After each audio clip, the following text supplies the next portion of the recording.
Hey guys, Techie here, back with some fresh and delicious Cyberpunk 2077 information. It's been a short while, so let's get you through the week. I know, it's been hard, and I'm sure plenty of you had the shakes, so in this video, I'm going to give you more than you could have expected.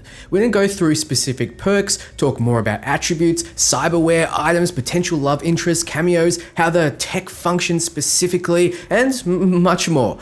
I'm looking at all my dot points, and this video is going to run far beyond 10 minutes. So I probably better speak faster. Before we start, letting you all know that I'm still giving away copies of Cyberpunk 2077 before release, so follow the link below to enter. Also, pointing out that 95% of you watch my videos and aren't subscribed. Come on. You know you want to. It'll help support the channel a lot and cost you nothing. So thanks guys. Now, like always, nightcitylife.de has some special information to throw at us. First, they expand on the customization options. On screen, you'll see that there's an absolute ton of choice. Right down to the literal eyeballs, where you can adjust just how many vessels are in the dermis of your eye. There's also a randomized feature, so if you just want to roll the dice on how your V looks, that's an option. I foresee a lot of uglier sin Vs being used on stream, maybe me. Do note that you can't change your body type beyond the feminine and the male templates. So you can't be an obese juggernaut that thunders windows and rolls bagels off tables as he walks. V is a mercenary after all. So Miles Tost of CD Projekt Red confirmed that gender is the only thing that NPCs register when dealing with V. All of your other choices won't really be noticed, so blue hair won't matter, gold-studded teeth won't matter, as it would all be very complicated to develop. So registering your gender or genital type will most likely play a part in some choices and most definitely in possible romances. Next, we talk about attributes. Night City Life confirms that you can use your attributes in individual dialogue options. I quote, "All of these attributes open up individual dialogue options. With your technical expertise, you may be able to persuade an IT technician to leave you in an office, or, as a muscle man, may be better received by bodybuilders among gang members. In addition to your life path, you have more scenarios of how meeting with an NPC can end." So I dive deeper into it during my attribute skill and perk guide, but this means that not only do attributes passively influence your stats and directly influence your skills and perks, but also give you more options and outcomes, drastically increasing the game's replayability. They also mentioned that since Cyberpunk 2077 is of course an RPG, the characteristics of your character, such as attributes and skills, influence your success. This can routinely be completed unconscious, like in the event of gunfire, or if you perform skill checks in certain situations. For example, your attributes decide whether V actually notices automatically that a certain credit chip in a mission also contains a virus or not. They're of course referring to when Meredith Stout gives you a chip that contains malicious software intended to mess up the Maelstrom gang. If you take the Corpo life path, you'll notice a deception. The other paths don't, so you're passively playing the game differently based on your choices. I digress, let's break down what each attribute does according to Night City Life and show their reconstruction of what the attribute tree looked like. So body, it equals health and stamina, how long you can hold characters before they escape, shotguns, heavy weapons, heavy machine guns, blunt weapons, violent opening of doors and dragging people out of cars. Intelligence, solving complex problems, quick hacking, capacity of the cyber deck, can interact with more objects, uncover new paths in the game world. Reflexes, its speed, agility and reaction time, dodging, critical hits, attack and move speed, handling rifles, handguns and blades. Tech is building armor and weapons, handling tech weapons, impacting the fight against mechanical opponents. Cool is coping with difficult situations, influencing critical hits and damage resistance, how quickly opponents notice when you sneak up on them, and effectiveness as an assassin. So very clearly they're giving a breakdown of the attributes passives, but also the theme based on what you can expect with some of the perks. Once again, if you want an accurate breakdown, check out my attribute video. So here's the recreation of skill trees. This is the body skill tree with tabs for Street Brawler, Athletics and Annihilation.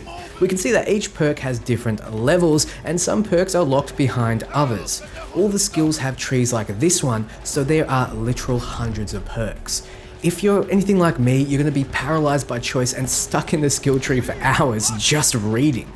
Night City Live says the number of attribute points awarded simultaneously determines how many perk points you can sink within the respective skill trees. So if you have a body of 4, you can only spend a maximum of 4 points in the 3 skill trees. Currently, you can reach a maximum attribute level of 20, however the CD Projekt Red team is dealing with balancing and maybe the level cap will increase with later DLCs. So this means that even though there may be more than 20 perks to invest in a tree, you can put a maximum of 20 if you have 20 in the corresponding attribute. Example, if you have 20 body, you can invest 20 perk points in athletics. So here's an example of perks for athletics. Gladiator reduces damage taken while blocking by 20%. Regeneration slowly regenerates health in combat. Pack Mule doubles carrying capacity. Invincible increases maximum health by 10%. Superhero Landing reduces fall damage by 5%. Multitasker lets you shoot while sprinting, sliding, and jumping at the same time. Transporter lets you shoot and sprint while carrying a body. Hard Mother. At the start of the fight, armor and resistances are increased by 20% for 10 seconds. So it seems like athletics ultimately will make you a hard mother.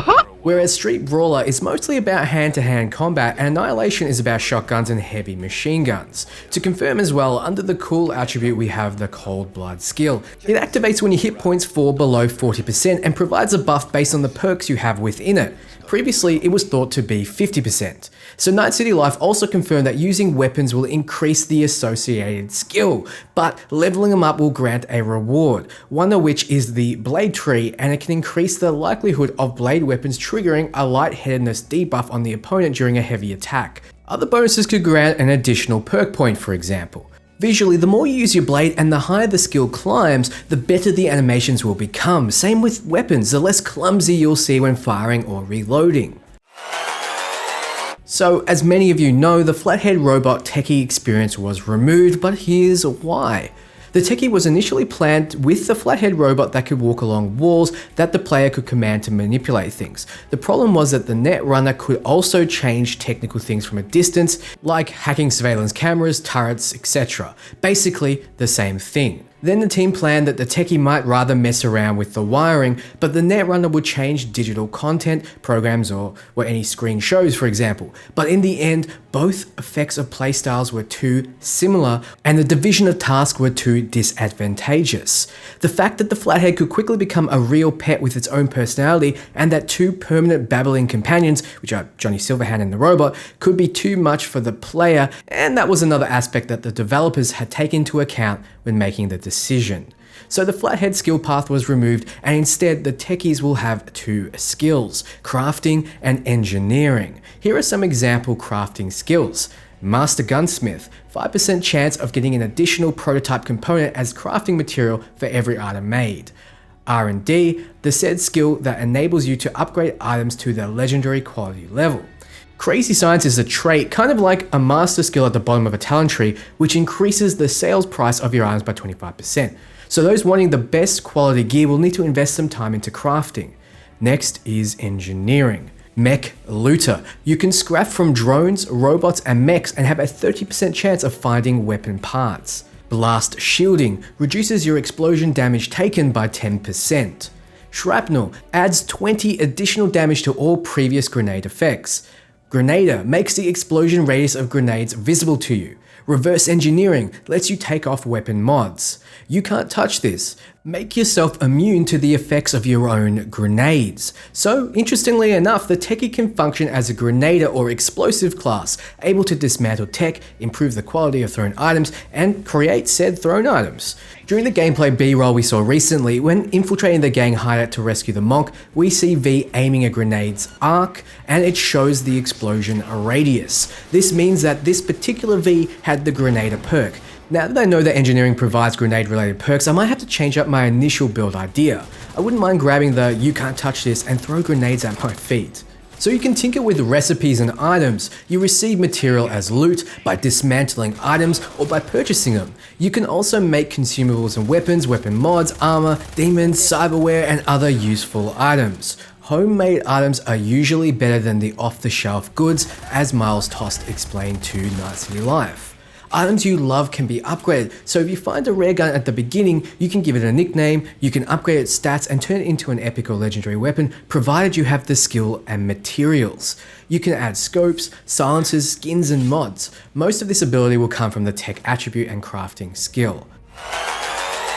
So Night City Life goes into painstaking detail when explaining the life path stories. I'll avoid talking about any of this to keep it new for those wanting to experience it for the first time, and I usually avoid spoilers. However, they do talk about some of the choices you'll have during the Maelstrom Gang mission, the one that was already revealed in the 45-minute gameplay demo. So these are 4 of the choices that you might get to play out. 1. You just buy the robot with your own money. Everyone has done a fair and good deal and you leave the hiding place without any problems. 2. You just blow Royce's head off during the middle of the dialogue. This immediately wars with the Maelstrom, but you're spared the boss fight.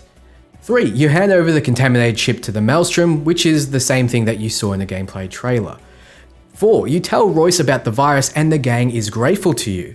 Unlike the corpos who storm the building. So really, you have a lot of choice there. Any way you slice it, someone's going to be happy and someone isn't. If you don't do the work of the corpos, they won't be happy. If you take on the Maelstrom, they won't be happy either. Well, any way you slice it, Dexter gets his prize, sends you to get the chip, and you'll ultimately get a bullet like shown in the trailers. Then begins the start of the actual game. I'm not sure how accurate the sources are, but they also claim that Atom Smasher killed Johnny Silverhand during a showdown in the 4th Corporate War. It'll be awesome to explore this lore some more. For those who don't know, Atom Smasher is the giant mech we saw in the latest The Gig trailer. So, inventory is divided in your backpack between equipment and cyberware. The game allows you to wear clothes as headgear, in the face, in 2 layers on the upper body, as pants and shoes. There's also separate fields for outfits, which probably correspond to a complete look consisting of several associated parts, perhaps a suit for example. Cyberware mods are called fragments and seem to be part of the inventory screen and have their own slots. You also have 3 slots for weapons and you can hot map them to the D-pad to quick shift. The slots that items take up in the inventory is like Diablo 2, with larger items taking more space. And there's also a carry weight limit.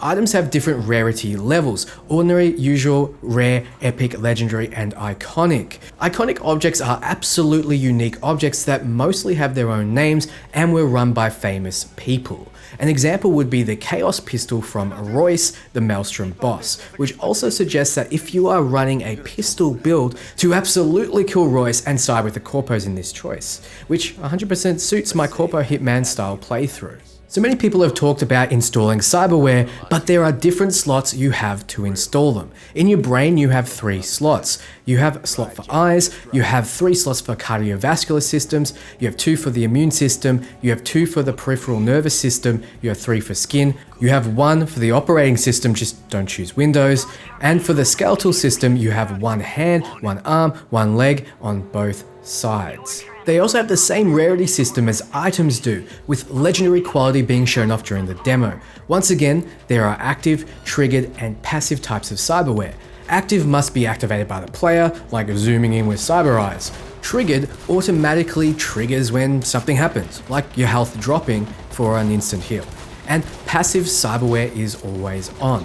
The system gets even more in-depth from the fact that cyberware can consist of fragments, further upgrades, that require slots.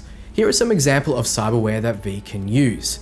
The Mantis Blades, probably the most famous cyberware in the game. The blades pop out of V's forearm and several fragments are available. Blood Pump. Installed in the cardiovascular system slot, it activates at a certain point in time and improves healing. Moto Rotors, passive cyberware in the nervous system that improves movement speed and precision. Reflex Turners are triggered cyberware that activates slow motion as soon as your health falls below a critical value. This probably can be comboed with Cool and Cold Blooded. Gorilla Hands, which are logically installed in hands, vastly improve your strength and melee strength, and there's also several fragments here. Mono Wire. This is that fiber optic lasso that you've seen in a few trailers. It comes out of your arm and you can use it to slice opponents in half. The quick hack function via the Mono Wire is probably one of the fragments. Krenzikov. We first encountered this cyberware in Cyberpunk 2077 as a booster spray, but it was also an implant for your nervous system. The trigger activates a slow motion effect as soon as you've successfully avoided an enemy attack. Sing lungs, artificial lungs that are installed in the cardiovascular system and improve the regeneration of your endurance. Another cool cyberware has been revealed in the current trailer, a kind of grenade or rocket launcher in V's forearm, but it's still unknown if it's cyberware or a fragment. Of course, you can almost completely do without cyberware if you wish. The Kiroshi eye implants are the only ones you need to implant due to the story, and the rest is up to you. So immediately you can see how cybernetics are another way to drastically improve your playstyle, but I have a feeling it will alter how people interact with you and how the ending plays out. So apparently CD Projekt Red allows you to play the game by killing everyone you can or by being a pacifist, but there's no achievement for doing either. So just do it for the personal achievement and get joy like an old school video gamer. If you've watched any of the latest footage, you'll know that remote hacking is fairly easy, but you should know that you have limited slots in your cyber deck to equip demons. This means you have to choose what kind of hacks you want to apply to your enemies. At the beginning, you only have 2 slots. Night City Life in the tutorial used a combo of emergency calls and suicide. An emergency call lured the victim away from his position and made him use a fake emergency call. When he got near to his colleague, they hacked the other enemy to make them go crazy, so he picked up his own grenade to blow himself up with the lured buddy. Basically killed 2 birds with 1 stone. Miles pointed out that the hacking can be combined with snipers wonderfully. Miles hacked into the surveillance camera from a distance and discovered a module on the door that he could manipulate to trigger an alarm. As a result, all enemies got into a perfect field of fire or a kill box for the sniper rifle and didn't even suspect what he was doing from a distance. Here are some examples of the confirmed demons. Short Circuit overloads the opponent's cyberware and causes damage through the short circuit. Overheating, we saw this in action, but it's a more powerful attack that not only overloads the enemy cyberware, but sets it on fire, causing damage over time. SOS Signal fakes a distant squad member's emergency call, causing the victim to move and search the area. Suicide puts the target in cyber psychosis, killing them with their own weapon. Optics Restart restarts the target's eye implants so they have temporary blindness. Weapon Malfunction impairs the functioning of the opposing weapon, sometimes requiring a replacement. And this is only the beginning. Being able to hack is a legitimate and powerful playstyle.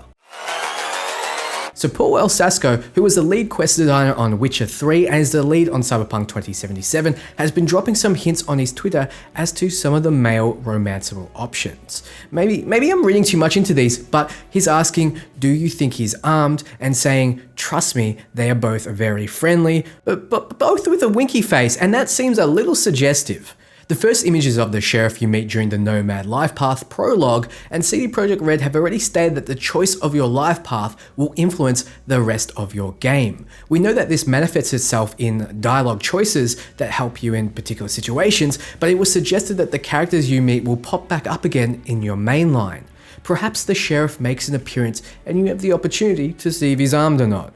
Naturally, this means he's not a potential love interest if you choose one of the other life paths, and potentially not if you don't choose the right genitals.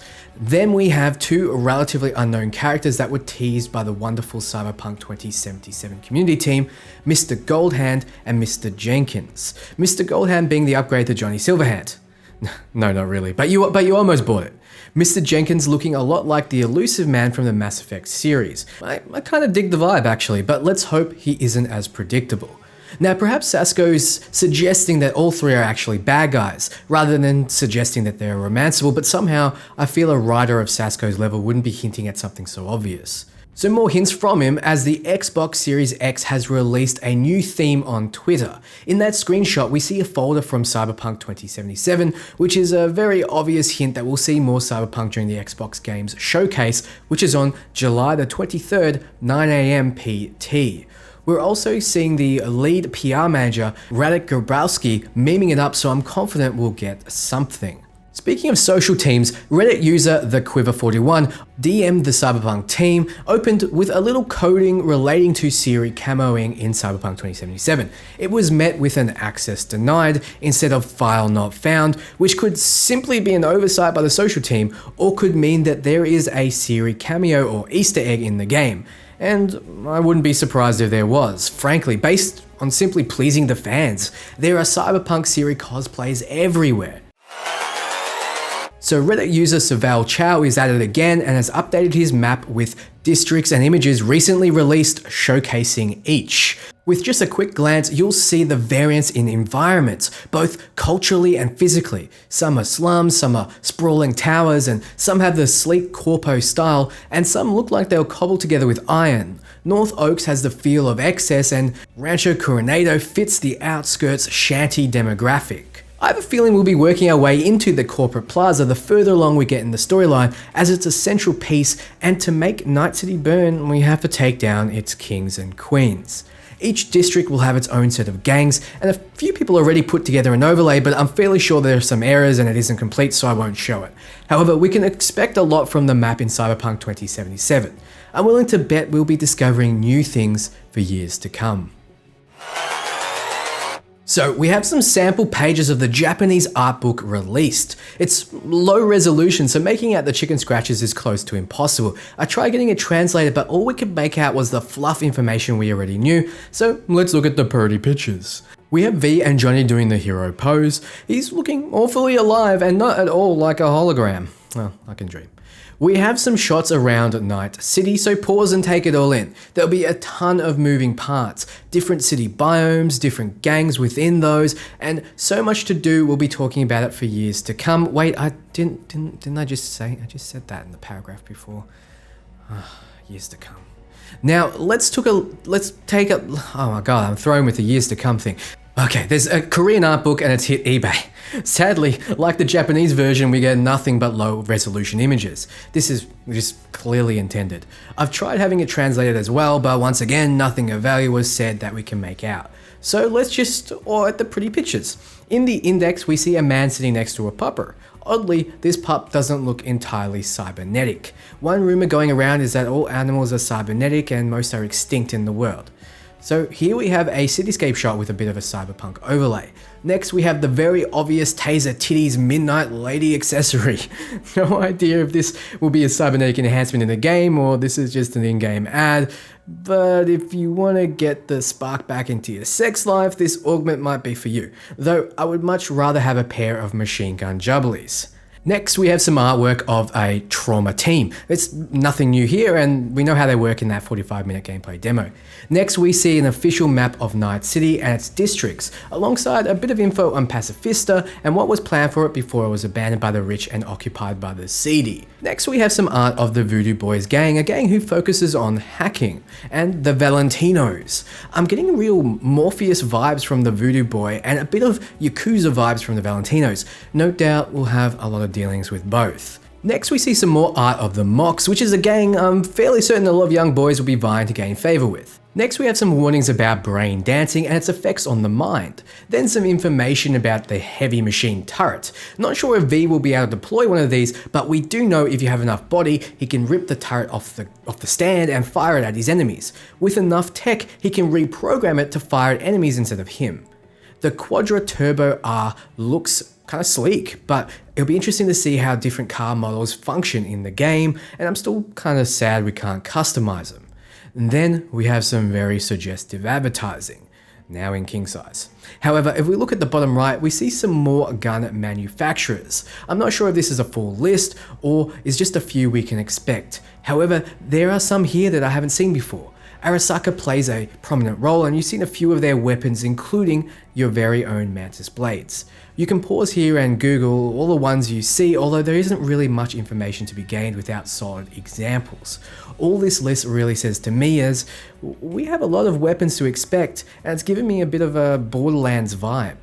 So my voice is half dead, and that's all the information I have for you today, guys. What did you think? Let me know below. If you like my content, maybe consider dropping me a like and joining the notification squad. It's a free way to support my channel when YouTube's algorithms absolutely hate me. So thanks so much, and I'll see you all very soon for more.